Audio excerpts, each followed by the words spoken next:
Lord Ripon 1880 से 1884 ईस्वी।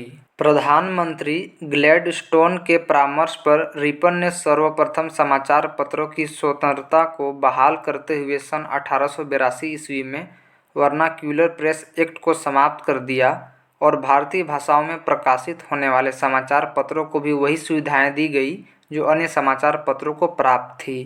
इसने सिविल सेवा में प्रवेश की अधिकतम आयु सीमा 19 वर्ष से बढ़ाकर 21 वर्ष कर दिया। इसने स्थानीय स्वशासन की शुरुआत की।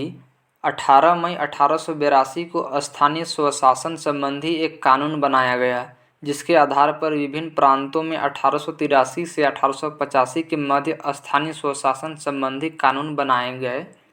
इसके समय में ही भारत में सन 1881 ईस्वी में सर्वप्रथम नियमित जनगणना करवाई गई। तब से लेकर अब तक प्रत्येक 10 वर्ष के अंतराल पर जनगणना की जाती है। 1881 की जनगणना में हैदराबाद और राजपूताने को नहीं जोड़ा गया था।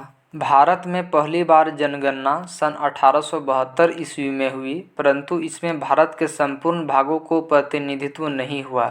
लगभग 20% भारत का भाग इसमें छूट गया।